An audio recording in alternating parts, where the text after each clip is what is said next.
Please आप यहाँ से चले। सर एक मौका तो मिल सकता है। चले जाइए। घर आने के बाद अरे बैठ के बनाया जाए क्या? क्या हुआ? दीदी का एडमिशन हुआ? पता नहीं क्या करेगी। मैं भी उसे नौबत भेज कर आऊँगा।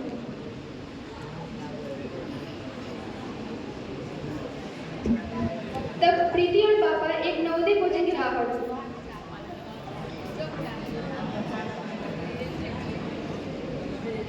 ये तो एक कोचिंग है पर हम लोग यहाँ क्यों आए? हमारे एडमिशन के लिए।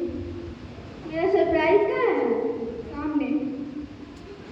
प्रीति अपने मन में सोचते हुए, पापा ने तो मेरा पोपट ही बना दिया। अब कुछ सोचना होगा, नहीं तो नवोदय जाना पक्का। नमस्ते। नमस्ते सर, कल हमारी कॉल में बात हुई थी। हाँ मुझे याद है। बेटा आपका नाम क्या है? मेरा नाम प्रीति है। अच्छा, मैं सबसे पहले आपका टेस्ट लूँगा। ओके सर, मैं आपको कुछ कहना चाहती हूँ। यही कि मैंने आपको कहीं देखा है। अच्छा, कहाँ पर? वो जो मेरा कौ वाला कार्टून में कालू चोर है ना, आप उसी की तरह दिखते हैं। प्रीति चुप, बकवास मत करो। तो बताइए, आपके पापा के पास 5 एकड़ जमीन है और वो मुझे 1000 रुपये में बेचते हैं, तो क्या पापा जमीन बेच रहे हैं? लेकिन वो तो मेरी है ना। बेटा बस एक सवाल है। बेटा मैंने सिर्फ आपको मानने को कहा था। तो 10 एकड़ जमीन में कितने में वो मुझे बेचेगी? 10 करोड़ नहीं, 2000। क्या क्या मेरे पापा का जमीन इतना फोकट की है कि आपको दे दे, वो भी 2000 में? अरे नहीं पापा, चलो यहाँ से, वरना ये कालू चोर हमें लूट लेगा। ये तो सच से ही चोर लगता है। मुझे माफ कीजिएगा, आप यहाँ से चले जाइए। और हाँ, मुझे नहीं लगता है कि आपकी बेटी कभी नवोदय एग्जाम निकाल पाएगी। सर प्रीति के लिए केस होगा।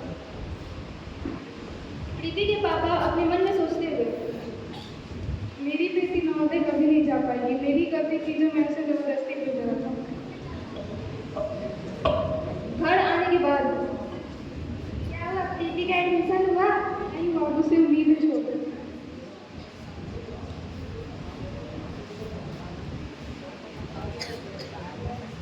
क्या हुआ? प्रीति का एडमिशन हुआ?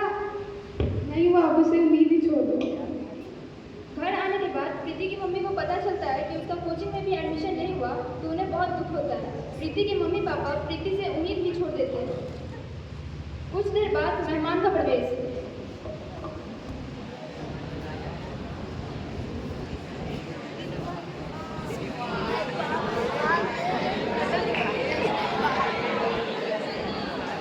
सेलिब्रेशन।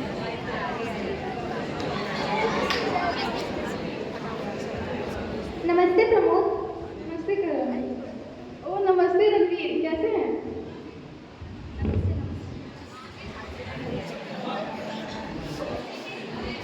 ये लीजिए, मिठाई खाइए।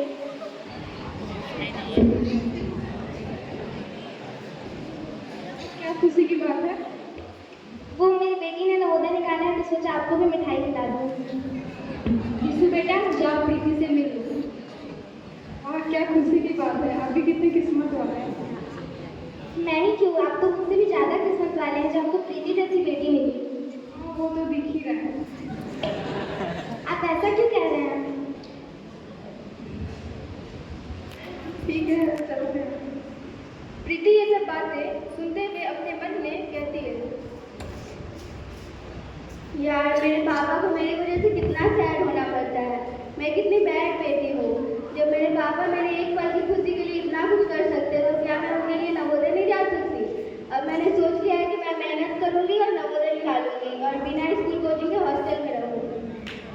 प्रीति अपने मन में ठान लेती है कि वो जेएन में निकाल कर ही रहेगी। उस दिन से वो घर में ही पढ़ने लगी, बहुत मेहनत की और वो दिन भी आ गया जब नवोदय का एग्जाम था। अरे सुनो, पता नहीं प्रीति को क्या हो गया है। लगता है वो पागल हो गई है। पापा चलो एग्जाम दिलवा दे। क्या फायदा? चलो ना प्लीज। चलो।